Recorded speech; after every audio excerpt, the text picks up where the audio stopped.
Hi all, ദൈവനാമം മഹത്വപ്പെടട്ടെ. ഇപ്പം തന്നെ 102 ഡിഗ്രി പനി കഴിഞ്ഞ് പനിയുടെ മരുന്നൊക്കെ തന്ന് ഞാൻ വിയർത്തിരിക്കുകയാണ്.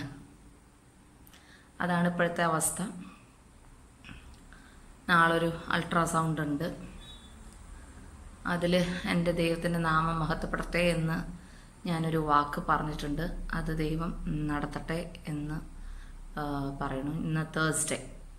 ഇന്ന് ഫ്രൈഡേ ആണ്. അപ്പം അറിയില്ല, സാറ്റർഡേ ഒരു അൾട്രാസൗണ്ട് വച്ചിട്ടുണ്ട്. എനിക്കൊരു ഇൻഫെക്ഷൻ ഉണ്ട്. ആ ഇൻഫെക്ഷൻ മാറിപ്പോവും എന്നാണ് ഞാൻ വിശ്വസിച്ചിരിക്കുന്നത്. പിന്നെ ദൈവത്തിൻ്റെ ഹിതം ഞാൻ വിശ്വസിക്കുന്നു. അതങ്ങനെ തന്നെ ആവട്ടെ, അവിടെ ദൈവനാമം മഹത്വപ്പെടട്ടെ എന്ന് ഞാൻ വിശ്വസിക്കുന്നു. അപ്പോൾ അതാണ് ഇപ്പോഴത്തെ സിറ്റുവേഷൻ. പിന്നെ അറിയാലോ, എന്നെ കർത്താവ് ഇരുത്തില്ല, കർത്താവ് കെടുത്തില്ല. പനി വന്നു, വേർത്തു, എണീറ്റു, എനിക്ക് ഇപ്പം തന്നെ പറയണം. എനിക്ക് പിന്നെ വരാണ്. അതിപ്പോൾ രാവിലെ ഒന്നും ഇങ്ങനെ വരില്ല. ഏത് നേരത്താണ് വരുന്നത്? ഇതിപ്പോൾ രാത്രിയാണ്. രാത്രി ഒരു 7 o'clock ഒക്കെ കഴിഞ്ഞു. അപ്പോഴാണ് അതിപ്പം എന്നോട് കുറച്ച് പേര് ചോദിച്ചു 40 minutes വീഡിയോ ഒക്കെ ഇപ്പോൾ നമ്മൾ ഹെൽത്ത് നോക്കിക്കോളോന്ന്. ഒരു പ്രശ്നവുമില്ല. എന്താണെന്ന് വെച്ച് കഴിഞ്ഞാൽ, ഞാനിരിക്കുമ്പോൾ ഞാനല്ല ഇരുന്ന് പറയുന്നത്. ഞാൻ ആദ്യത്തെ വീഡിയോയിൽ തന്നെ പറഞ്ഞു, എന്നെ കാണുമ്പോൾ ഞാനാണ് സംസാരിക്കണേന്ന് ആർക്കും തോന്നണ്ട. എൻ്റെ കർത്താവാണ് എന്നോട് ഇത് മുഴുവൻ സംസാരിക്കുന്നത്. അങ്ങനെ അല്ലാണ്ട് ഞാനൊന്നും എൻ്റെ കാര്യം എന്നെ പൊക്കി ഞാൻ പറഞ്ഞിട്ടില്ല. ചിലയിടത്ത് എൻ്റെ മറ്റുള്ളവരെ സ്ട്രെങ്തൻ ചെയ്യാൻ എന്നെ ഉപയോഗിച്ച കാര്യം പറഞ്ഞിട്ടുണ്ട്. അത് എന്നെ ഉപയോഗിക്കുകയാണ് ചെയ്യുന്നത്. അല്ലാണ്ട് എൻ്റെ മനക്കെട്ടി കൊണ്ട് ഞാൻ ഭയങ്കര വലിയൊരു സംഭവമാണ് എന്ന് വെച്ചിട്ട് ഞാൻ ആരും അടുത്തേക്കും പോയിട്ടില്ല. അപ്പോൾ അത്രയും പറയുന്നു. അങ്ങനെ ഞാൻ ICUലായിരുന്നു. ICUയിൽ ഞാൻ പെട്ടെന്ന് വിട്ടുപോയി. ഇരുത്തി കഴിഞ്ഞാൽ എന്നെ നടത്തിക്കണ്ടേ, ആ കഥ മറന്നുപോയി. നടത്താ എന്ന് പറയണത് കുഞ്ഞു കുട്ടികൾ കാല് വെച്ച് പതുക്കെ പിച്ച വെച്ച് നടക്കുക എന്ന് പറയണത് എനിക്കറിയില്ല. അപ്പോൾ നമ്മൾ ചെരുപ്പിടണം. എന്ത് ചെരുപ്പാണ്? നമ്മൾ സാധാരണ കാണുന്ന റബ്ബർ ചെരുപ്പ്. ഇത് ഇട്ടിട്ട് വേണം നമ്മൾ പുറത്തേക്ക്. നമ്മളിന്ന് റൂമിൻ്റെ പുറത്തേക്ക് പോവാണെന്നാണ് ഡോക്ടർ ഉദയ് വന്നിട്ട് പറയുന്നത്. ICUവിൻ്റെ എൻ്റെ ചാർജുള്ള ഡോക്ടർ. അപ്പം ഞാൻ ഇത്രയും ഷോക്കായി. നടക്കണോ എന്നുള്ളൊരിത്. നടക്കാൻ പറ്റും ഇത്ര വേഗമൊക്കെ? ഇരുന്ന് തുടങ്ങിയിട്ടല്ലോ. നമ്മൾ നടക്കാൻ പോവാണ്. അങ്ങനെ ഒരു ചെറിയൊരു സാധനമൊക്കെ ഇട്ട് തന്നു. ഓക്സിജൻ അപ്പോഴും വേണം. ഓക്സിജൻ കൊണ്ട് നടക്കുന്നുണ്ട് എൻ്റെ കൂടെ ഒരു സിസ്റ്റർ. കുറേ പാക്കറ്റുകളൊക്കെ ഉണ്ട് എനിക്ക്. അതൊക്കെ എല്ലാവർക്കും അറിയാം. ആ പാക്കറ്റുകളും കുറേ വയറുകളും ഇതൊക്കെ ആയിട്ടാണ് ഞാൻ നടക്കാൻ പോകുന്നത്. അപ്പോൾ ഞാൻ എന്നെ പിടിച്ച് ഞാൻ പറഞ്ഞല്ലോ, എൻ്റെ ഈ ഒരു ഡോക്ടറും ഒരു മെയിൽ നേഴ്സും അവർ രണ്ടുപേരും കൂടി എന്നെ താങ്ങണം. അപ്പം കാല് കുത്തി, അടുത്ത കാല് കുത്തുമ്പോൾ എനിക്ക് പറയാൻ പറ്റുന്നില്ല എൻ്റെ സിറ്റുവേഷൻ. ഇതിലൂടെയൊക്കെ കടന്നു പോയൊരിത് കണ്ടോന്ന് അറിയില്ല. പറ്റുന്നില്ല. ചപ്പലിടാന്ന് പറഞ്ഞാൽ ചപ്പലിൻ്റെ വെയിറ്റ് കൊണ്ട് എനിക്ക് പറ്റണില്ല നടക്കാൻ. ആ വെറും സാധാരണ റബ്ബർ ചെരുപ്പുകൊണ്ട് വെയിറ്റ്. ഞാൻ ചോദിക്കുക, നിങ്ങൾക്കുണ്ടോ? എൻ്റെ ചെരുപ്പിനെയാണോ ഈ കുഴപ്പം? അപ്പം ചെരുപ്പ് മാറ്റിയിടാൻ ഞാൻ പറയാണ്. അല്ല, ചെരുപ്പിട്ടിട്ട് നടക്കാം. അപ്പം എനിക്ക് പറ്റുന്നില്ല. അപ്പം ഓക്കെ, എന്നാൽ ചെരുപ്പ് മാറ്റി എന്ന് പറഞ്ഞ് ചെരുപ്പിൻ്റെ വെയിറ്റ് എനിക്ക് താങ്ങാൻ പറ്റുന്നില്ല. അങ്ങനെ ഞാൻ കാല് കുത്തി നടക്കാണ്. അപ്പോൾ ഇതിൻ്റെ ഇടയിലൊക്കെ വെന്റിലേറ്ററിൽ നിന്ന് മാറ്റി എനിക്ക് കുറച്ചൊക്കെ ഒരു ഇതായപ്പോൾ എൻ്റെ ഡാഡി വന്ന്, എൻ്റെ മമ്മിയുടെ ചേച്ചി ഫുൾ ടൈം ഉണ്ടായിരുന്നു. ആളാണ് എനിക്കുള്ള ഫുഡ് കാര്യങ്ങളൊക്കെ കുക്ക് ചെയ്ത് തന്നിരുന്നത്. നമ്മളിതിൽ ഫുഡൊക്കെ കഴിച്ച് തുടങ്ങിയിരുന്നു. Solid food liquid food start ചെയ്ത് സോളിഡ് ഫുഡ് കുറച്ച് ദിവസം എനിക്ക് വിശപ്പ് ഭയങ്കരമായിട്ട് വരായിരുന്നു. പാതിരാത്രിയൊക്കെ ഇങ്ങനെ വിളിക്കുകയായിരുന്നു, മമ്മി എനിക്ക് കട്ടൻ ചായ റസ്കോ എന്തെങ്കിലും തായോ എന്ന് പറഞ്ഞിട്ട് ഞാൻ വിളിക്കുന്ന ഒരു സിറ്റുവേഷനിലേക്ക് ദൈവം എത്തിച്ചു. വിശപ്പാണ് വന്നത്. കുറേ പേർക്ക് അത് വരില്ല. എനിക്ക് വിശപ്പ് ഭയങ്കരമായിരുന്നു. അപ്പോൾ പിന്നെ ഫുഡ് അപ്പം മമ്മി എൻ്റെ കൂടെയാണ്. മമ്മി എൻ്റെ ICU വിട്ടിട്ട് എൻ്റെ അമ്മ പോയിട്ടില്ല. എൻ്റെ അമ്മ പോണത് ആകെ എനിക്ക് 9th ഫ്ലോറിൽ എൻ്റെ റൂം കുറച്ച് നാൾ അവർ ഹോൾഡ് ചെയ്തിരുന്നു. അപ്പോൾ അവിടെ പോയി കുളിച്ച് ഫ്രഷായ ആൾ വരും. അത്രയും പോലും ഹോസ്പിറ്റൽ വിട്ട് നിന്നിട്ടില്ല ആൾ, ICU. അങ്ങനെ ആള് എൻ്റെ കാര്യങ്ങളൊക്കെ കണ്ടിട്ടുണ്ട്. പക്ഷെ ഡാഡി എന്ന നിമിഷം, അതുപോലെ ഹസ്ബൻഡും വരും, ഫ്രാൻസേട്ടൻ വരും. ആൾക്കൊരു പ്രത്യേക ടെൻഷനും കാര്യങ്ങളുമാണ്. ടെൻഷനാണ്, എന്നെ നഷ്ടപ്പെടുമോ എന്നുള്ള ടെൻഷൻ, ഈ 2 കുട്ടികളെ വെച്ച് എന്ത് ചെയ്യുമെന്നുള്ള ടെൻഷൻ, ജോലിക്ക് പോകാൻ പറ്റാത്ത ടെൻഷൻ. എത്രമാത്രം ടെൻഷനിലൂടെ ആൾ പോണേന്നും ഞാൻ അറിയുന്നുണ്ട്. പക്ഷെ ആൾക്ക് ICUവിൻ്റെ ആ ഭാഗത്ത് നിൽക്കാൻ പറ്റില്ല, രാത്രി സ്റ്റേ ചെയ്യാൻ പറ്റില്ല, മമ്മീനെ വിടാൻ പറ്റില്ല, ആൾക്ക് തണുപ്പ് പറ്റില്ല, നല്ല തണുപ്പാണ്. എൻ്റെ മമ്മിക്കായാലും അത് ദൈവം ഒന്ന് സഹായിച്ചു, പക്ഷെ ചേട്ടന് ഒട്ടും പറ്റില്ല. അതുകൊണ്ടാണ് ആള് വിട്ടുനിന്നത്. ആളും ഉണ്ടായിരുന്നു. അങ്ങനെ ചേട്ടൻ ഇടയ്ക്കൊക്കെ വന്ന് കണ്ടു. അങ്ങനെ ഒരു ദിവസം ഡാഡിയും മമ്മിയുടെ ചേച്ചി ഇവരൊക്കെ കൂടി വന്ന് നിന്ന് പ്രെയർ എത്തിക്കുകയാണ്. അപ്പം എനിക്ക് പ്രെയർ, ഞാൻ സ്ഥിരം എത്തിച്ചുകൊണ്ടിരുന്ന പ്രെയർ ഞാൻ മറന്നുപോയി. വരികൾ എന്തൊക്കെയോ പറയുമ്പോൾ ഞാൻ മറക്കണമായിരുന്നു. എനിക്കെല്ലാം മറന്നു തുടങ്ങി. അതുപോലെ ICUവിൽ എന്തൊക്കെ സംഭവിച്ചിരുന്നത് എന്നുള്ള കാര്യങ്ങളെല്ലാം ഇതിന്ന് മാറിയപ്പോഴൊക്കെ മറക്കാന്ന് പറഞ്ഞാൽ ഒട്ടും മെമ്മറി ഇല്ലാത്ത അവസ്ഥയിലേക്ക് വന്നു എന്ന് ഞാൻ പറയാം.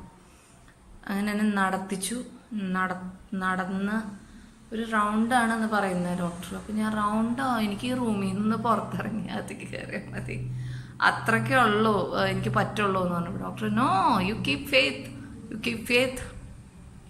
യു പ്രേ എന്ന് പറഞ്ഞ് ഞാൻ നടക്കുന്ന കാഴ്ച ഹസ്ബൻഡ് ആദ്യത്തെ ഇതിൽ കണ്ടില്ല, സെക്കൻഡ് ഇതിലാണ് കണ്ടത്. അങ്ങനെ എൻ്റെ ഡാഡിയും ഈ വന്നവരെല്ലാവരും, ചേട്ടനും കുറച്ച് കഴിഞ്ഞപ്പോഴാണ് വന്നത്. എങ്കിലും നടക്കുന്ന കാഴ്ച ഡോക്ടർ പ്രത്യേകം പറഞ്ഞിട്ട് വാതിൽ തുറന്നു കൊടുത്തിട്ട് ICUവിൻ്റെ ഇത്രയും അവിടെ പുറത്ത് നിന്നിട്ട് ആ വാതിലിൻ്റെ അവിടെ നിന്നിട്ട് കാണാൻ പെർമിഷൻ കൊടുക്കുക എന്ന് പറയുന്നത് ഭയങ്കര ഒരു ഇത്രയും പേർക്ക് കാണിച്ചു കൊടുക്കുകയാണ്. എന്നെ 2 കൈയിലും പിടിച്ചിട്ട് ഞാനിങ്ങനെ പതുക്കെ താങ്ങി. അവരുടെ ബലത്തിലാണ് നടക്കുന്നത്, അവരെയാണ് ഫുള്ള് ഞാൻ വിട്ടിരിക്കുന്നത്. പക്ഷെ കാലൊക്കെ എന്തോ പോലെ ഒരു ഫീലിങ്, എന്തോ പോലെ കാൽപാദമൊക്കെ. അങ്ങനെ ഞാൻ നടന്ന്, എല്ലാവരും കരയാ തന്നെയായിരുന്നു, എൻ്റെ എല്ലാവരും, ചേട്ടനും ഡാഡിയും മമ്മിയും മമ്മിയുടെ ചേച്ചി എല്ലാവരും. ഇത്രത്തോളം ആയല്ലോ. അത് കഴിഞ്ഞു, രാവിലത്തെ സെഷൻ നടന്നു കഴിഞ്ഞു. അപ്പോഴാണ് വൈകിട്ട് സിസ്റ്റേഴ്സ് പറയണേ ക്വീൻസിൽ നടക്കണം. അപ്പം ഞാൻ പറഞ്ഞു, അയ്യോ ഇനിയും നടക്കണോ? നമുക്ക് നടക്കണം, നമുക്ക് ഇവിടുന്ന് പോകണ്ടേന്ന് പറഞ്ഞു. അങ്ങനെ അത് സിസ്റ്റേഴ്സൊക്കെ കൂടി പിടിച്ച്, ഞാൻ വിചാരിച്ചു എനിക്ക് പറ്റില്ല എന്ന്, പക്ഷെ കുറച്ചും കൂടി എനിക്ക് ബലം കിട്ടി. അങ്ങനെ ഞാൻ നടന്നു കുറച്ച് ദൂരം. പക്ഷെ അവരെ കൊണ്ട് പറ്റിയില്ല, അത്രയും ദൂരം എനിക്ക് പറ്റിയില്ല. കുറച്ച് ദൂരം തന്നെ എനിക്ക് പറ്റിയുള്ളൂ. എന്നാലും അത് നടന്നു വന്ന് കിടന്നു. പിറ്റേ ദിവസവും ഇതുപോലെ രാവിലെ ചെറുതായിട്ട് കാലുകുത്തി പിടിച്ചിട്ട് തന്നെ അവരുടെ സപ്പോർട്ടോടുകൂടി, ഞാൻ പറഞ്ഞല്ലോ എൻ്റെയൊക്കെ ബാഗ്സും കാര്യങ്ങളെല്ലാം ഉണ്ട്. അപ്പോൾ ഇതെല്ലാം ഓരോ ഓക്സിജൻ കുറ്റിയുണ്ട്, ഇതൊക്കെ ആയിട്ടാണ് അവരെന്നെ നടത്തിച്ചു. അങ്ങനെ അവർ നടത്തിച്ചു എന്നല്ല ഞാൻ പറയാം, കർത്താവ് നടത്തിച്ചു. എൻ്റെ യേശപ്പച്ചൻ എന്നെ നടത്തിയത് എൻ്റെ യേശുപ്പച്ചനാണ്. അപ്പം അങ്ങനെ ഞാൻ നടന്നു. പിന്നെ എനിക്ക് പുറത്തേക്ക് കൊണ്ടുപോവാണ് ഒരു സ്കാനിങ്, അൾട്രാസൗണ്ട് സ്കാനിങ്ങിന് ഈ നെഞ്ചിലെ കാര്യങ്ങൾക്ക് അന്നത്തെ ദിവസം ICUന്ന് കൊണ്ടുപോവാണ്. അപ്പോൾ അങ്ങനെ കൊണ്ടുപോയി. അത് ഭയങ്കര ബുദ്ധിമുട്ടായിരുന്നു, എങ്കിലും അത് കൊണ്ടുപോയി. എത്രത്തോളം ഉണ്ട് ഹാർട്ടിലും ഇതിലൊന്നുള്ള വെള്ളം എന്നറിയാനും കൂടിയിട്ട് അങ്ങനെ അതൊക്കെ ചെയ്തു. അപ്പോൾ അത് കുറഞ്ഞിട്ടുണ്ട്. പിന്നെ ബ്രീതിങ്ങിൻ്റെ കാര്യം ഞാൻ പറഞ്ഞു. ബ്രീതിങ്ങിൻ്റെ ഈ മൂക്കിലത്തെ സാധനം മാറ്റി സാധാരണ ഓക്സിജൻ മാസ്ക് വെച്ച് തുടങ്ങി. അപ്പം കുറച്ചും കൂടി എനിക്ക് കംഫർട്ടായി തുടങ്ങി. പിന്നെ അതും പതുക്കെ വിട്ട് ഒന്ന് നോക്കും. അങ്ങനെ ഞാൻ എൻ്റെ അപ്പം ഞാനിതിൽ ഈ ICUയിൽ കിടക്കുമ്പോൾ ഡോക്ടർ റേച്ചൽ എന്നും വന്നിരുന്നു. എൻ്റെ കൈ പിടിച്ച് നിൽക്കുന്ന ഒരു ഡോക്ടറെ ഞാൻ കണ്ടിട്ടില്ല. എൻ്റെ അമ്മയുടെ പോലെ തന്നെയാണ്. അതെന്ന് പറഞ്ഞു കഴിഞ്ഞാൽ നമുക്കൊരു കുറേ ഡോക്ടേഴ്സ് ഇത് കാണുന്നുണ്ടെങ്കിൽ അതൊരു പ്രത്യേക ഫീലിംഗ് ആണ്. നമ്മുടെ കൈ ഒന്ന് പിടിക്കുക, നമ്മുടെ കൂടെ ഉണ്ട് ഡോക്ടേഴ്സ് ആയാലും ആരായാലും, അങ്ങനൊരു ഫീലിംഗ് തരാം. അവരവിടെ നിന്ന് പ്രാർത്ഥിക്കുവാണ്. അതുപോലെ എൻ്റെ മസ്കറ്റിലുള്ള എൻ്റെ ഒരു ചേച്ചിയുടെ മോള് അവിടെ ഡോക്ടറാണ്. അവർ വന്നു. പിന്നെ തൃശ്ശൂരുള്ളൊരു ഡോക്ടറുണ്ട്. അവരൊക്കെ അവിടെയുള്ളവർ ഡോക്ടേഴ്സ് ഇവരൊക്കെ വന്നു. എൻ്റെ കാര്യമാണ്, നമ്മളെ അറിയുന്നവരാണ്. അവരൊക്കെ ഇതിൻ്റെ ഇടയിൽ വന്ന് എൻ്റെ കാര്യങ്ങൾ അപ്ഡേറ്റ് ചെയ്തിരുന്നു. കാരണം മെഡിക്കൽ ടേംസിൽ മമ്മിക്കും ഡാഡിക്കും ഒക്കെ പറഞ്ഞ ഒരു തേങ്ങ മനസ്സിലാവില്ല. അപ്പോൾ അതൊക്കെ ഡോക്ടേഴ്സായിട്ട് സംസാരിച്ചിട്ട് അത് നമ്മളുടെ മമ്മിയോടും ഡാഡിയോടും പറയാൻ ആൾക്കാർ അവിടെ റെഡിയായിട്ട് നിൽക്കുമായിരുന്നു. റെഡിയായിട്ട് ദൈവം അത് അവരുടെ ലാംഗ്വേജിൽ മനസ്സിലാക്കാൻ അവിടെ നിൽക്കുന്നുണ്ടായിരുന്നു. അപ്പം അങ്ങനെ ഒരു കാര്യം അവിടെ സംഭവിച്ചു. പിന്നെ എന്നെ സ്കാനിങ് ഒക്കെ കഴിഞ്ഞ് പിറ്റേ ദിവസം പിന്നെ എനിക്ക് റൂം കിട്ടാത്തൊരു പ്രശ്നം വന്നു. മുകളിൽ എൻ്റെ റൂമും ഇനിയിപ്പോൾ 9th പോകേണ്ട 8ലേക്കാണ്. BMT റൂമിലേക്ക് പോകേണ്ട ആവശ്യമില്ല. നോർമൽ A ബ്ലോക്കാണ്, എങ്കിലും 8th ഫ്ലോറിലേക്കാണ് ഇനി പോകേണ്ടത്. അപ്പോൾ അവിടേക്ക് പോകാൻ റൂം കിട്ടാണ്ട് എനിക്ക് ദേഷ്യം കൂടി. എനിക്ക് അവിടെ കിടക്കാൻ പറ്റില്ല. കാരണം ഞാനെല്ലാം നോർമലായി. എനിക്ക് എൻ്റെ റൂമിൽ കിടക്കണം എന്നുള്ളൊരു ചിന്ത വന്നു. പക്ഷേ 2 ദിവസം എന്നെ കർത്താവ് അവിടെ കെടുത്തി. എൻ്റെ ആ ICUയിൽ കർത്താവ് കെടുത്തി. എന്നെ മോഹിപ്പിച്ചു. അവർ എല്ലാ സാധനങ്ങളൊക്കെ ഊരി അങ്ങനൊരു സിറ്റുവേഷനിൽ വന്നു. വൈറ്റൽസിൻ്റെ ഇത് മാറ്റിയിട്ടില്ല, അതൊക്കെ നടക്കുന്നുണ്ടെങ്കിലും എൻ്റെ ബാഗുകളൊക്കെ മാറ്റി, ഓക്സിജൻ്റെ കാര്യവും മാറ്റി. അപ്പോൾ ഞാൻ ആഗ്രഹിച്ചു പോയി, പക്ഷെ നടന്നില്ല. ഞാൻ കുറേ റിക്വസ്റ്റ് ചെയ്തു. റൂം കിട്ടാൻ അവിടെ ഇപ്പം ചാൻസ് ഇല്ല. എൻ്റെ പേര് പറഞ്ഞ അവിടെ ഭയങ്കര പ്രെയറായിരുന്നു. അവിടെയൊക്കെ സിസ്റ്റേഴ്സ് ഓരോ ബ്ലോക്കിൽ എനിക്കറിയാവുന്ന സിസ്റ്റേഴ്സ് ഗ്രൂപ്പ് ചേർന്ന് പ്രെയറായിരുന്നു. പക്ഷെ അവർക്കൊന്നും ചെയ്യാൻ പറ്റാത്ത അവസ്ഥയായിരുന്നു. അങ്ങനെ റൂം 2 ദിവസം കഴിഞ്ഞിട്ടാണ് ശരിയായത്. അങ്ങനെ ഞാൻ റൂമിലേക്ക് വന്നപ്പം എന്നെ ഇങ്ങനെ കൊണ്ടുവരുമ്പോൾ എനിക്ക് എന്തൊരു ഓക്വേർഡ് ഫീലിംഗ്, ഇതൊന്നും പരിചയമില്ലാത്ത പോലെ ഒരു ഫീലിംഗ്. റൂമിൽ ഈ ഷെയറിങ് റൂമിലേക്കാണ് കൊണ്ടുവന്നത്. ഒറ്റ സിംഗിൾ റൂമിലാണ് കൊണ്ടുവരേണ്ടത്. പക്ഷെ നമുക്ക് സിംഗിൾ റൂം ഇല്ലാത്തത് കൊണ്ട് ഷെയറിങ് ആയിട്ടുള്ള റൂമിലേക്കാണ് കൊണ്ടുവരുന്നത്. അപ്പം ഞാൻ ഈ കർട്ടൻസൊക്കെ നോക്കിയിട്ട് ഇത് തന്നെയായിരുന്നു മുമ്പ് കർട്ടൻസ്, അവിടെ ഒരു ചേഞ്ചും ഇല്ല. അപ്പോൾ അതുപോലെ ഇത് ചെറിയ റൂമായോ, അതുപോലെ എനിക്ക് കാര്യങ്ങളൊന്നും ഓർമ്മ വരുന്നില്ല.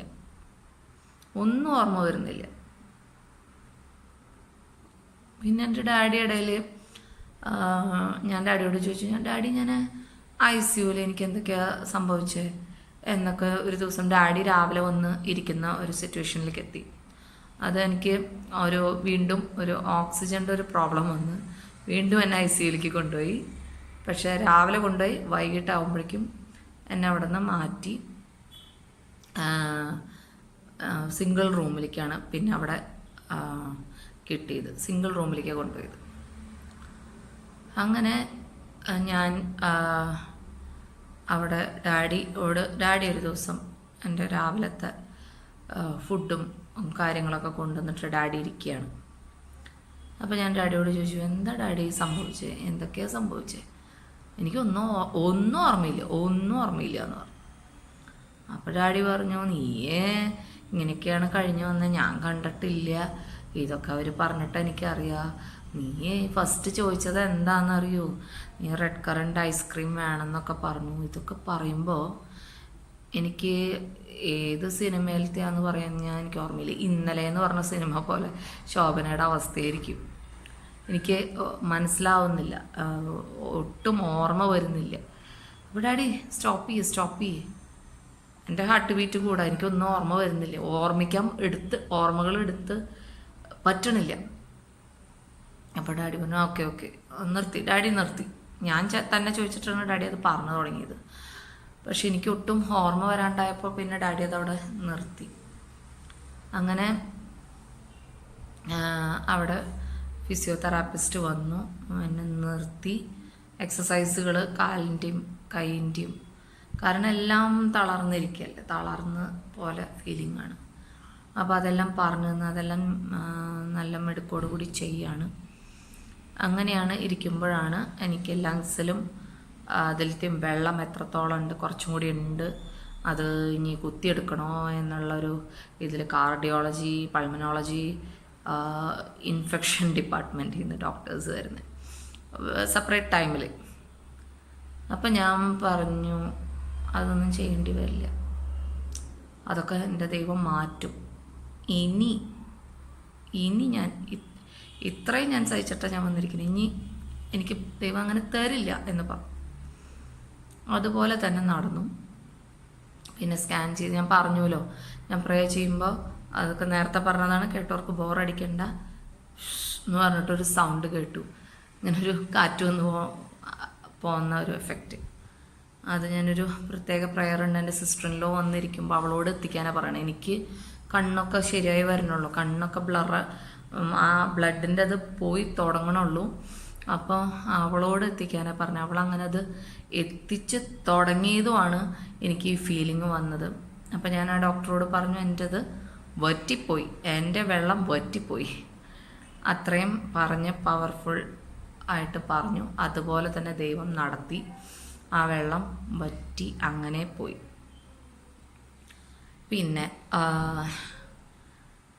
പിന്നത്തത് ഞാൻ നടക്കാം എന്നായിരുന്നു. അങ്ങനെ ഞാൻ നടക്കാൻ ഇത്തിരി പ്രയാസപ്പെട്ടു. എന്താണെന്ന് വെച്ച് കഴിഞ്ഞാൽ എളുപ്പമായിരുന്നില്ല. റൂമിൽ തന്നെ 5 അടി വെച്ച് നടക്കായിരുന്നു. ഡാഡിയുടെ കയ്യിൻ്റെ സ്ട്രെങ്ത്തിൽ കുറച്ച് നടക്കും, പിന്നെ കിതയ്ക്കും, അവിടെ ഇരിക്കും. പിന്നെ റൂമിൻ്റെ പുറത്തിറങ്ങി അത്രയും റിസ്ക് ആണെന്നാലും മാസ്കൊക്കെ ഇട്ടിട്ട് നടക്കാണ്ട് പറ്റില്ല. അപ്പോൾ ഡോക്ടർ വിക്രം വന്നപ്പോൾ ഡോക്ടർക്ക് ഭയങ്കര സന്തോഷമാണ്. ഡോക്ടർ അവിടെ ഉണ്ടായിരുന്നില്ല, പുറത്ത് അബ്രോഡായിരുന്നു. വന്ന വഴിക്ക് വന്നു, എന്നെ കാണാൻ വന്നു. അങ്ങനെ ആൾ പറഞ്ഞു. അപ്പോൾ ഞാൻ പറഞ്ഞു, എനിക്കൊന്നും എനിക്കൊന്നും ഓർത്തെടുക്കാൻ പറ്റണില്ല. ICUയിലുണ്ടായിരുന്ന കാര്യങ്ങൾ എനിക്കൊന്നും ഓർക്കാൻ പറ്റണില്ല. എൻ്റെ ഈവൻ പ്രെയർ എനിക്ക് ചാൻറ്റ് ചെയ്യാൻ പറ്റുന്നില്ല. അതെന്താണ് ഡോക്ടറെ? യു ഷുഡ് വാക്ക്, നടക്കാനാണ് പറഞ്ഞത്. നടക്കുമ്പോൾ ഒക്കെ ശരിയാവും. പിന്നെ അത്രയും മരുന്നുകളാണ് ചെയ്തിരിക്കുന്നത്, അത്രയും മരുന്നുകൾ, അത്രയും വീക്കാണ്. പക്ഷേ ഇതൊക്കെ റിക്കവറാവും, നിങ്ങൾക്ക് ഓർമ്മയൊക്കെ വരും, നീ നടന്നു തുടങ്ങാൻ പറഞ്ഞു. അങ്ങനെയാണ് നടക്കുന്നത്. പക്ഷേ ഈ പറഞ്ഞ പോലെ കുറച്ച് നടക്കും, ചെയറിലിരിക്കും, കുറച്ച് നടക്കും, ചെയറിലിരിക്കും. ആ ഒരു അവസ്ഥയിൽ കൂടെ പോകുമ്പോഴാണ് എൻ്റെ മക്കൾ വന്നിട്ട് ഞങ്ങൾ ഓണം ഒരുമിച്ച് കൂടി. എൻ്റെ മക്കൾ ചെറിയ മോള് ഇത്തിരി വാശി പിടിച്ചു, പൊന്നോ നമുക്ക് പുറത്ത് പോവാം, നമുക്ക് പുറത്ത് പോവാം, അമ്മയ്ക്ക് എന്തായാലും നടക്കണം. എൻ്റെ മക്കളുടെ എൻ്റെ രണ്ട് കൈയും പിടിച്ച് അമ്മയ്ക്ക് നടക്കാൻ പറ്റില്ല. ഇത് പറഞ്ഞ വഴിക്ക് ചോട്ട. എൻ്റെ ചെറിയ മോള് കുറുമ്പത്തിയാണ്, ഭയങ്കര കുറുമ്പത്തിയാണ്. അവൾ വന്നിട്ട് എൻ്റെ കൈ പിടിച്ചു. പിന്നെ മൂത്തോളും അതിനോട് ചേർന്ന് അവൾക്കാണ് പുറത്തിറങ്ങാൻ ഇതായിട്ട് നിന്നിരുന്നത്. അങ്ങനെ ചെറിയ മോള് വന്നു, വലിയ മോള് കൈകൾ പിടിച്ചു. ഞാൻ നടന്ന ഒരു വീഡിയോ ഉണ്ട്, ഞാനതിൽ അത് ഫസ്റ്റായിട്ട് ആ ഒരു ഫുൾ വരാന്ത ചുറ്റിയ ദിവസം അന്നത്തെ ദിവസമാണ്. എൻ്റെ കർത്താവ് എനിക്ക് തന്ന 2 ദാനങ്ങൾ, എൻ്റെ ഇടതും വലതും. എൻ്റെ കരങ്ങൾ പിടിക്കാൻ അവർക്ക് ബലമില്ല, പക്ഷേ എൻ്റെ സന്തോഷം, എൻ്റെ ഡാഡി പിടിക്കുന്നതിനേക്കാളും സ്ട്രെങ്ത്ത് എനിക്ക് അവരിൽ തോന്നിച്ച നിമിഷങ്ങളാണ് ആ സമയം. അങ്ങനെ ഞാൻ ഒരു ഫുൾ റൗണ്ട് നടന്നു വന്ന് ഇരുന്നു. അത്രയും ദൈവം അവിടെ പ്രവർത്തിച്ചു. ഞാൻ ആ വീഡിയോ എന്തായാലും ഇതിൻ്റെ കൂടെ കൂട്ടിച്ചേർക്കാം.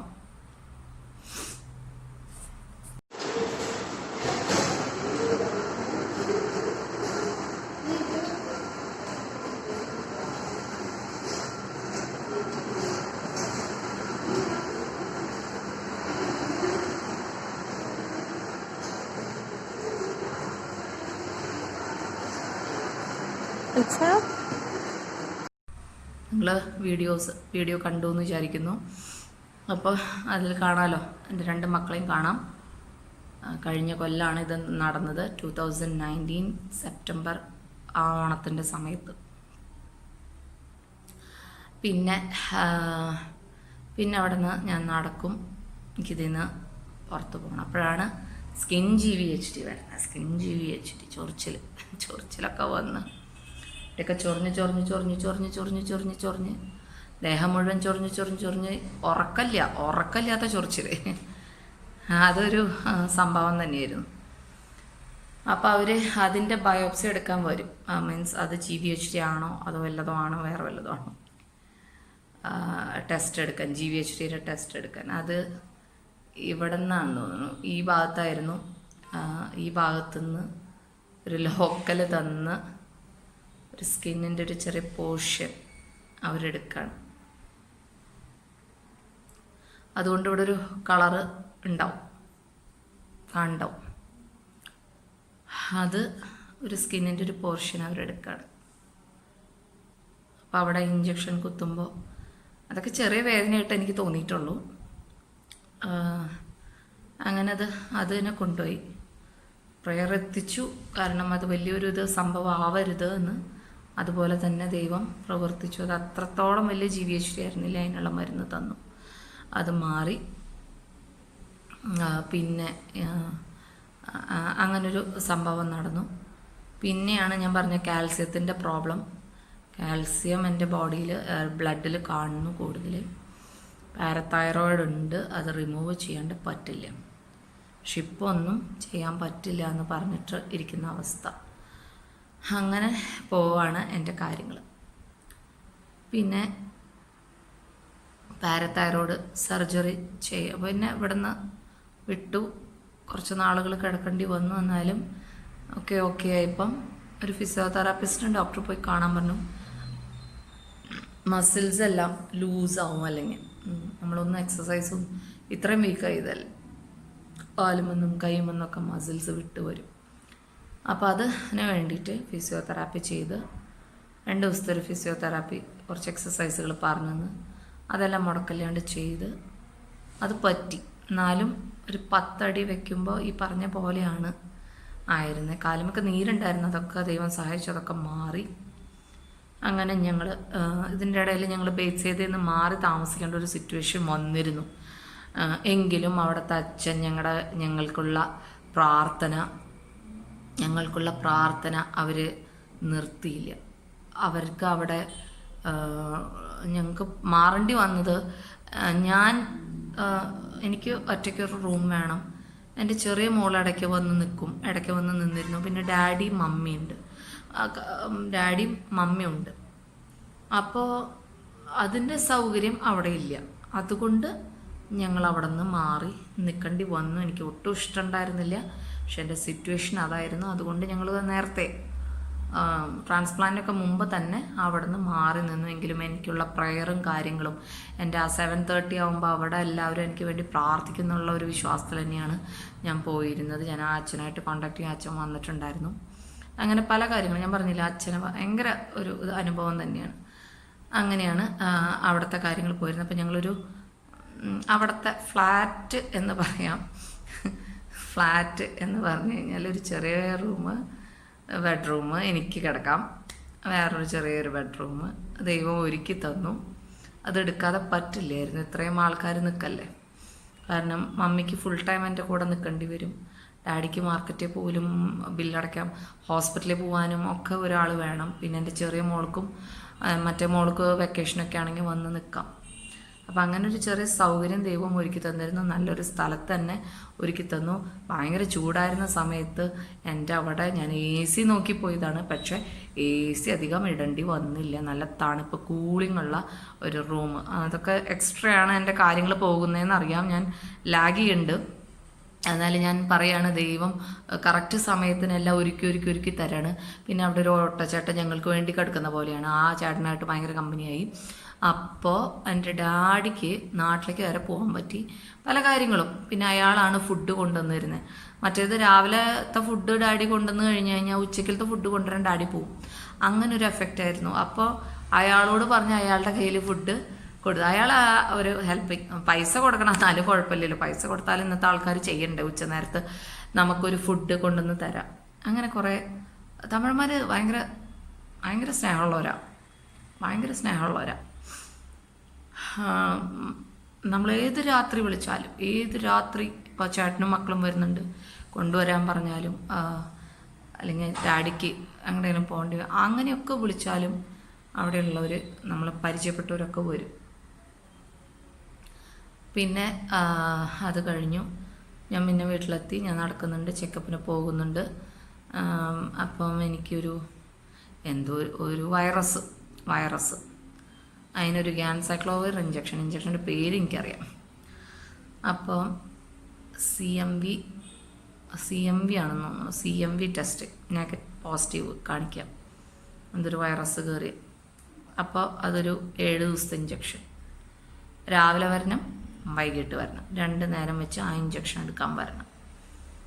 അങ്ങനെ ഒരു സംഭവം ഉണ്ടായി. അപ്പോൾ ഈ വരുമ്പോഴൊക്കെ ഞാൻ എൻ്റെ ഫ്രണ്ട്സിനെ കണ്ടിരുന്നു. ഞങ്ങളുടെ BMT ഞാൻ പറഞ്ഞല്ലോ, ഞാൻ കുറച്ച് ഫ്രണ്ട്സ് മലയാളികളുണ്ടായിരുന്നു. ഒരേപോലെ BMT 1 2 3 4 5 എന്നുള്ള ഒരു ഓർഡറിൽ ഞങ്ങളെല്ലാവരും പോവായിരുന്നു. ബംഗ്ലാദേശി ഉണ്ടായിരുന്നു, അവനും ഉണ്ടായിരുന്നു. അവനെൻ്റെ തൊട്ടപ്പുറത്ത് റൂമിലായിരുന്നു. അപ്പോൾ ആ ഒരു സുഖത്തിലാണ് ഞങ്ങൾ പോകുന്നത്. ആ ഒരു അറ്റ്മോസ്ഫിയറിൽ ഞങ്ങളൊരു ടീം പോലെയായി. അപ്പോഴാണ് ഓരോരുത്തരുടെ വിശേഷങ്ങളും, ഓരോരുത്തർക്ക് നല്ല ഇമ്പ്രൂവ്മെൻ്റ് ഉണ്ട്, അങ്ങനെയുണ്ട് ഇങ്ങനെയുണ്ട്. എൻ്റെ പിന്നെ പതുക്കെ ആവണുള്ളൂ. എന്നെ ICUവിൽ കിടക്കുമ്പോൾ ഇവരെല്ലാവരും വന്ന് എന്നെ കാര്യങ്ങൾ അന്വേഷിച്ചു. മർലിയ എന്ന് പറയുന്ന എൻ്റെ ഫ്രണ്ട്, ഞാൻ പറഞ്ഞു 21 വയസ്സുള്ളവൾക്ക് കുറച്ചുകൂടി ചെറുപ്പത്തിൽ അവളുടെ കല്യാണം കഴിഞ്ഞിട്ടുണ്ട്. 3 വയസ്സായിട്ടുള്ള മോനുണ്ട്. അവൾ എൻ്റെ മമ്മീനെ സപ്പോർട്ട് ചെയ്ത് ICUവിലേക്ക് വന്നിരുന്നു. അവളാണ് ആ BMTന്ന് അവൾ റൂമിൽ നിന്ന് ആദ്യം പോയത്. പിന്നെ BMT റൂമിനെ പറ്റി ഞാൻ പറയാൻ വിട്ടുപോയൊരു കാര്യം, ഇപ്രാവശ്യം ഞാൻ കിടന്നത് ഒരു സിംഗിൾ റൂമിലാണ്. എൻ്റെ കൂടെ ബൈസ്റ്റാൻഡർ ആവാം. എന്താണെന്ന് വെച്ചാൽ ഫുൾ മാച്ച് ആയിട്ടുള്ളവർക്കാണ് ഞാൻ പറഞ്ഞ കഴിഞ്ഞ ഫസ്റ്റ് ട്രാൻസ്പ്ലാന്റിന് ഉപയോഗിച്ച റൂം എല്ലാം സ്റ്റെറിലൈസ് ആയിട്ട് ചെല്ലുന്നു.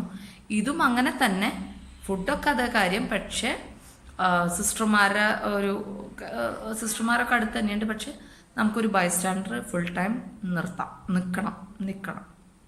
അതൊരു ചെറിയൊരു റൂമാണ്. അപ്പോൾ അതാണ് അവസ്ഥ വരുന്നത്. അപ്പോൾ ഇവളുടെ ഫുൾ മാച്ച് ആയിട്ടുള്ള അതായിരുന്നു മർലിയയുടെ ബ്രദറിൻ്റെ. അങ്ങനെ അവൾ അവിടെ നിന്ന് ഡിസ്ചാർജ് BMTന്ന് പോകുമ്പോൾ എന്നെ ഫസ്റ്റ് വന്ന് കണ്ടു. അവൾ ആകെ മാറി, ബ്ലാക്ക് കളറെ റേഡിയേഷനായിരുന്നു. അപ്പോൾ എന്നെ കണ്ടിട്ട് ഞാൻ BMTയിൽ എനിക്ക് ആവുന്നുള്ളൂ, എൻ്റെ ഡേറ്റ് ആവുന്നുള്ളൂ. അങ്ങനെ കണ്ട് പോയ ആളാണ്. എനിക്ക് മുമ്പ് ഞാനാണ് പോകേണ്ട ഫസ്റ്റ്.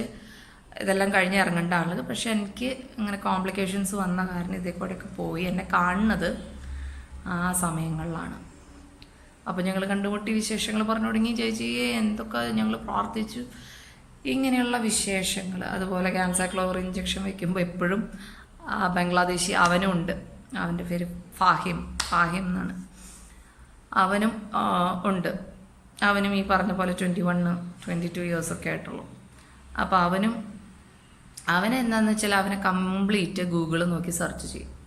പിന്നെ നമ്മൾ നിങ്ങൾക്ക് എന്താ ഇതിപ്പോൾ കുറഞ്ഞ്, നിങ്ങൾക്ക് ഇങ്ങനെ ചെയ്തുകൂടെ, ഡോക്ടറോട് ഇങ്ങനെ ചെയ്യാൻ പറ.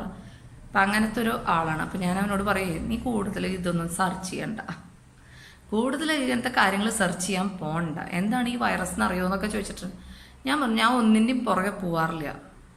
എന്താ വരുന്നത്, ഡോക്ടർ എന്താ പറയുന്നത്, ഡോക്ടർ എന്താ മരുന്ന് തരുന്നത്, അത് ചെയ്യുക. അതിനപ്പുറം നമ്മൾ നോക്കാൻ പോയി കഴിഞ്ഞാൽ നമുക്ക് പിന്നെ ടെൻഷൻ കൂടും, ടെൻഷൻ നമുക്ക് കൂടും. സോറി, കാലിൽ നിന്ന് പൊക്കി വെച്ചതാണ്. അപ്പോൾ അങ്ങനത്തെ കാര്യങ്ങളൊക്കെ ഞാൻ പറഞ്ഞ് അവനെ പറയാറുണ്ട്. അപ്പം എനിക്കും അവനും അതേ CMV വൈറസിൻ്റെ ഇഞ്ചക്ഷന് ഞങ്ങൾ ഒരേപോലെ വന്ന് പോയിരുന്നത്. പിന്നെ മർലിയ ഇടയ്ക്ക് കാണും. ഞങ്ങൾക്കൊക്കെ ഒരേ ദിവസങ്ങളിലാണ് ഡോക്ടേഴ്സിനെ കാണുന്ന ദിവസങ്ങൾ. പിന്നെ എൻ്റെ അടുത്ത റൂമിലുണ്ടായിരുന്ന ചേച്ചി ഗീത ചേച്ചി, പിന്നെ ഹസീബ്, അങ്ങനെ കുറച്ച് പേര് ഞങ്ങളൊക്കെ വന്ന് ഞങ്ങളൊക്കെ ഒരുമിച്ച് വിശേഷങ്ങൾ പറയും. ഞങ്ങളൊക്കെ ഒരേപോലെ കണ്ട് അത്രയും ഒരു ഇതിലാണ് ഞങ്ങൾ പോയിരുന്നത്. അപ്പോൾ സുനിക്ക് BMTക്ക് കയറണുള്ളൂ. സുനി ലാസ്റ്റാണ് കയറുന്നത്. സുനി കയറിയിട്ടില്ല. സുനിയുടെ ടെസ്റ്റുകളും കാര്യങ്ങളൊക്കെ നടന്നു പോകുന്നു. സുനി എന്ന് പറഞ്ഞ എൻ്റെ ഒരു BMT വേണമെന്ന് പറഞ്ഞ ഒരു ഫ്രണ്ടിനെ ഞാൻ അവിടെ പരിചയപ്പെട്ടത്. ഞാൻ പറഞ്ഞു നേഴ്സ്, പേരുകൾ ഞാൻ ഓർക്കാൻ പറയുന്നത് എന്തുകൊണ്ടാണെന്ന് വെച്ച് കഴിഞ്ഞാൽ അതിൻ്റെ ഞാൻ പറയാൻ പോകുന്നുള്ളൂ. അങ്ങനെ ഞാൻ എൻ്റെ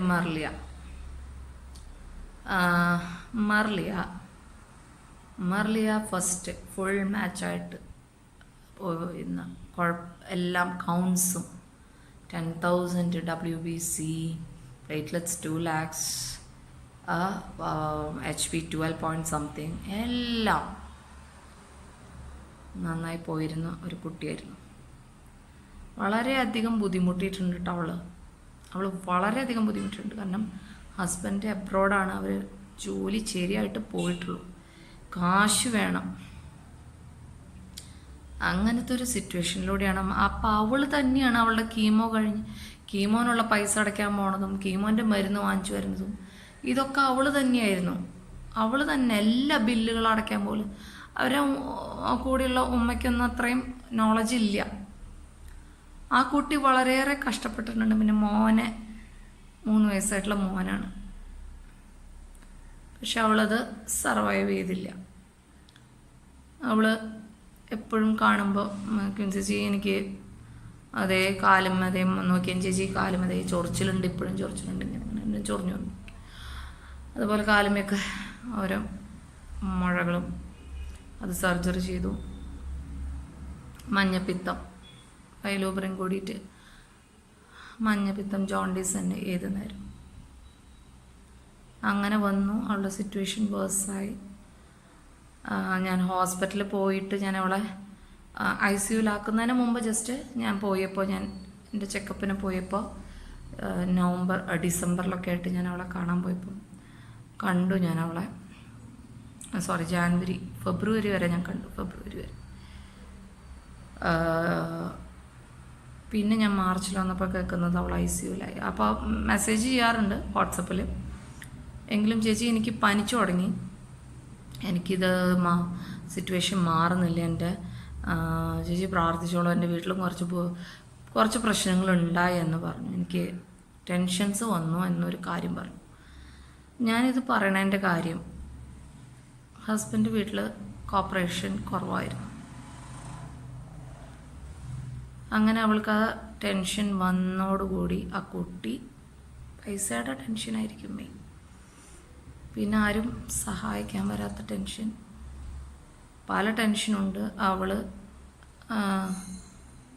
അവളിനെ വിട്ടു, അവിടെ നിന്ന് വിട്ടു. അവളും ഇവിടെ അമലയിൽ വന്ന് ഇവിടുത്തെ ICUവിൽ കിടന്ന് മരിച്ചു. അവളുടെ ഉമ്മ അറിയിക്കാതെയൊക്കെ നോക്കാൻ നോക്കി, പക്ഷെ ഞാൻ അറിഞ്ഞു. അവൾ ദൈവത്തിൻ്റെ അടുത്തേക്ക് പോയി. 3 വയസ്സായിട്ടുള്ള കുഞ്ഞും ഭർത്താവിൻ്റെയും കാര്യം എനിക്ക് അറിയില്ല. ഞാൻ പിന്നെ വിളിച്ചിട്ടില്ല. എനിക്ക് എന്താ സംസാരിക്കേണ്ടതെന്ന് അറിയില്ല. എന്താണ് ദൈവത്തിൻ്റെ പർപ്പസ് എന്ന് നമുക്കാർക്കും അറിയില്ലല്ലോ.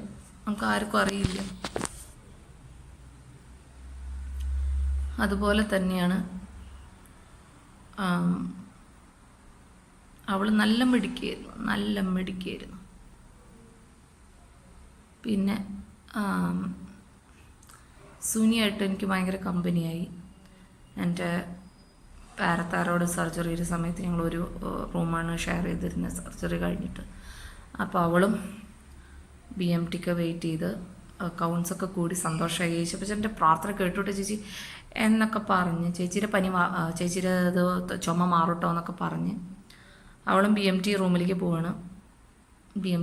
പോവാണ്. ഹാഫ് മാച്ചുള്ളൂ. റേഡിയേഷനൊക്കെ കഴിഞ്ഞു. മെസ്സേജ് നോക്കുമ്പോൾ, ചേച്ചി എനിക്ക് പേടിയാവണു ചേച്ചി പ്രാർത്ഥിച്ചോളൂ കേട്ടോ. അതാണ് അവളുടെ ലാസ്റ്റ് മെസ്സേജ്. അവളും പിന്നെ ICUവിലായി. സർവൈവ് ചെയ്തില്ല. അവൾക്ക് 2 ചെറിയ കുട്ടികളാണ്. ഇത് രണ്ടും മനസ്സിൽ ഭയങ്കര വിഷമമുണ്ടാക്കി. ഭയങ്കര വിഷമമായിരുന്നു അവരുടെ കാര്യം ആലോചിച്ചിട്ട്. അവർ ഞാൻ പിന്നെ വിളിച്ചിട്ടില്ല. അങ്ങനെ 2 വ്യക്തികൾ പോയി. നിങ്ങൾ അറിയണം എന്താണ് മരണം, എന്താണ് നമ്മുടെ ജീവിതത്തിൽ സംഭവിക്കുക. എപ്പോൾ വേണമെങ്കിലും എന്ത് വേണമെങ്കിലും സംഭവിക്കും. അതിനിപ്പോൾ ഒരു രോഗം കാരണമാവണമെന്നില്ല. ഞാനിപ്പോൾ ഒരു രോഗിയായിട്ട് 12 വർഷമായിട്ടിരിക്കുന്നു. എനിക്ക് വേണ്ടി പ്രാർത്ഥിച്ച കുറേ പേര് ഇപ്പം മരിച്ചു, മണ്ണടിഞ്ഞു.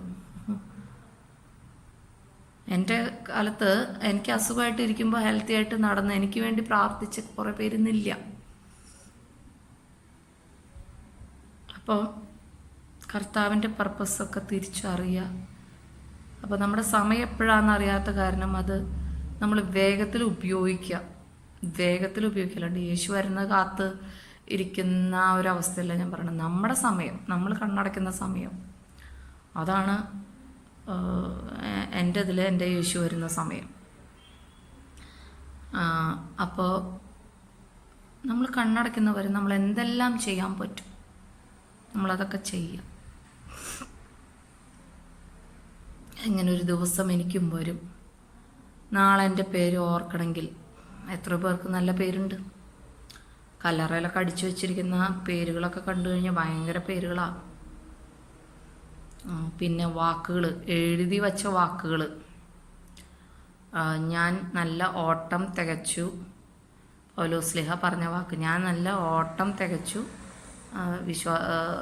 ജീവൻ്റെ കിരീടം ഞാൻ പ്രാപിച്ചു എന്നൊക്കെ പറഞ്ഞിട്ട് കല്ലറയമേ എഴുതി വച്ചിരിക്കുക. മനുഷ്യൻ്റെ പേര് കേട്ട് കഴിഞ്ഞാൽ ചിലപ്പോൾ എല്ലാവരും ഞെട്ടും, ഷോക്കാവും. ഇങ്ങേരാ. അതാണ് നമ്മുടെ ലോകം, നമ്മുടെ സമൂഹം. അപ്പോൾ അങ്ങനത്തെ കാര്യത്തിനോടൊന്നും എനിക്ക് യോജിപ്പില്ല. ഒരു കല്ലറ വലുത് പണിത് അതിൻ്റെ ഉള്ളിൽ മരിച്ചു കഴിഞ്ഞാൽ കഴിഞ്ഞു. പിന്നെ ഒന്നുമില്ല. പിന്നെ നമ്മൾ ഒന്നുമില്ല. അപ്പോൾ കല്ലറയൊക്കെ വെക്കണോണ്ട് എനിക്ക് താല്പര്യമില്ല. അതെൻ്റെ പേഴ്സണൽ കാര്യമാണ് കേട്ടോ. വീണ്ടും ഞാൻ പറയും, എൻ്റെ പേഴ്സണൽ കാര്യമാണ്. കുറേ പേര് കാശുകൾ, ലക്ഷങ്ങൾ സ്പെൻഡ് ചെയ്തിട്ടാണ് ഇതൊക്കെ ചെയ്യുന്നത്. അപ്പോൾ അത് വേറെ എന്തെങ്കിലും യൂട്ടിലൈസ് ചെയ്താൽ അവരുടെ ആത്മാവിന് അത്രയെങ്കിലും ശാന്തി കിട്ടും എന്നാണ് എൻ്റെ വിശ്വാസം. അപ്പം അങ്ങനെ അവർ രണ്ടുപേരും കർത്താവിൻ്റെ അവിടെ ഉണ്ട് ഇപ്പോൾ. പക്ഷേ ജീവിച്ചിരിക്കുന്ന മക്കൾക്കും ഭർത്താക്കന്മാർക്കൊക്കെ വേണ്ടി പ്രാർത്ഥിക്കുന്നു. ആ കുഞ്ഞുമക്കൾ അമ്മയില്ലാണ്ട് വളർന്നു വരണം.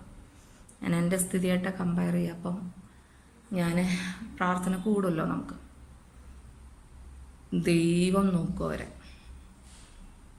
ഒരു അമ്മയുടെയും അപ്പൻ്റെയും സ്നേഹം കൊടുത്ത് ഒരു അമ്മയുടെ ഒരു കുറവ് ഇല്ലാണ്ട് കർത്താവ് അവരെ നോക്കും. എൻ്റെ വിശ്വാസം, എൻ്റെ പ്രാർത്ഥനയാണത്. അതെന്തായാലും നടത്തും.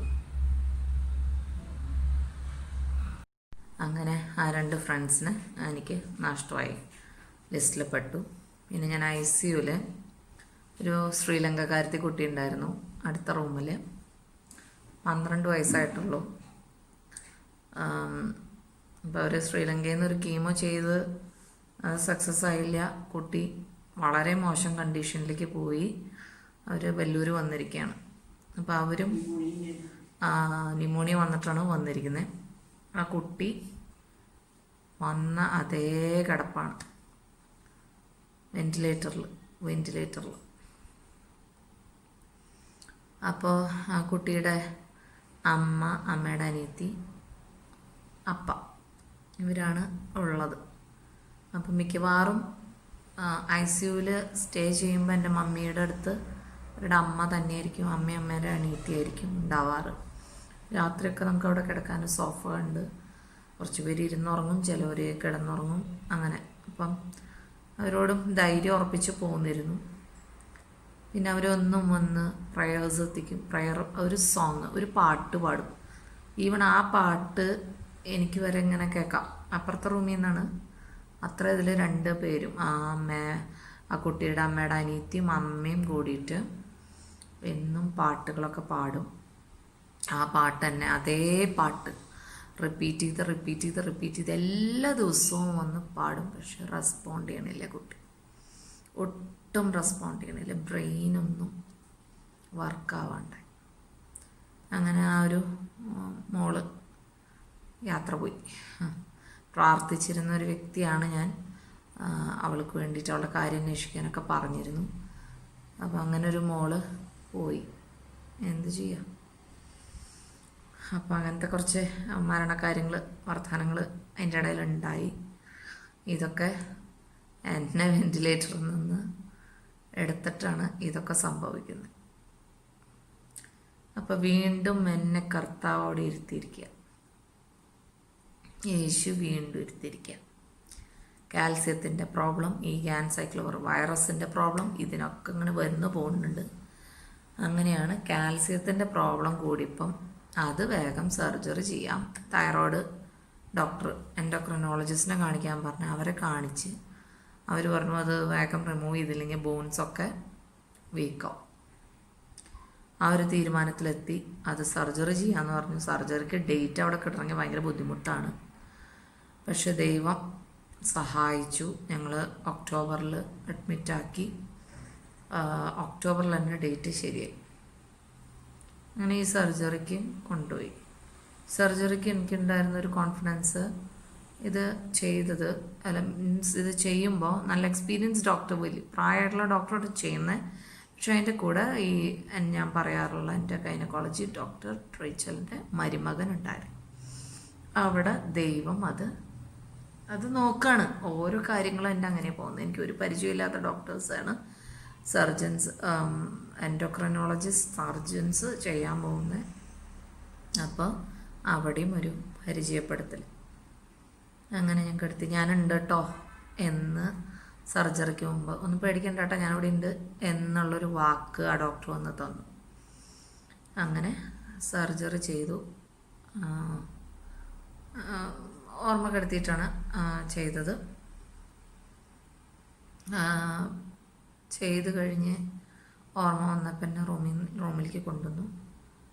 എനിക്ക് അത്രയും വലിയ പ്രയാസം, സംസാരിക്കാൻ ചിലപ്പോൾ ഒരു ബുദ്ധിമുട്ടൊക്കെ വരും എന്നൊക്കെ പറഞ്ഞു. പക്ഷെ കുഴപ്പമുണ്ടായില്ല. അന്നത്തെ ദിവസം ഭക്ഷണമൊന്നും കഴിക്കാൻ പറ്റിയില്ല. പിന്നെ കുറുക്കും കാര്യങ്ങളും ഓട്സൊക്കെ ആണ് കുടിച്ചത്. പിറ്റേ ദിവസമൊക്കെ എനിക്ക് വിശപ്പ് ഭയങ്കരമാണ്. അപ്പം ഞാൻ ഡോക്ടർ പറഞ്ഞു ഇനി ബിരിയാണി വരെ കഴിക്കാമെന്ന് പറഞ്ഞ പോലെ തന്നെയായി. എനിക്ക് ബിരിയാണി അല്ലാണ്ട് വേറെ ഒന്നും കഴിക്കാൻ തോന്നുന്നില്ല. ബിരിയാണിയോട് ഭയങ്കര ഇഷ്ടം. അങ്ങനെ അവിടെ നിന്ന് താഴെ നിന്ന് മമ്മി എന്നെ വിട്ട് പിന്നെ പോയിട്ടുമില്ല. മമ്മി അടുത്ത് തന്നെയാണ്. ഡാഡി അവിടെയും. ഡാഡി രാവിലെ വന്നാലും കുറച്ച് നേരം ഇരുന്ന് ഡാഡി പോവുകയാണ്. അപ്പോൾ ബിരിയാണി തീറ്റയായി. അങ്ങനെ ഇടയ്ക്ക് മമ്മി തുണികളൊക്കെ വാഷ് ചെയ്യാൻ പോവും, കുറച്ച് നാൾ കൂടുമ്പോൾ. അല്ലെങ്കിൽ ഒരു ലേഡി വന്നിരുന്നു അങ്ങനെ. അപ്പോൾ അവരുടെ ലൈഫ് അവർ ഫുൾ അവർക്ക് കൊടുത്തിരിക്കുന്നത് അവരുടെ മകളെ ശുശ്രൂഷിക്കുക എന്ന ഡ്യൂട്ടി. ഓരോരുത്തർക്കും ഓരോ ഡ്യൂട്ടി തരും കർത്താവ്. അവരത് സന്തോഷത്തോടു കൂടി സ്വീകരിച്ചു. അവരത് ചെയ്യുന്നു, ഇപ്പോഴും ചെയ്യുന്നു. ഒരു മടുപ്പ് അവരുടെ മുഖത്ത് കാണാനില്ല. അത്രത്തോളം കർത്താവ് അവരെ അനുഗ്രഹിക്കും.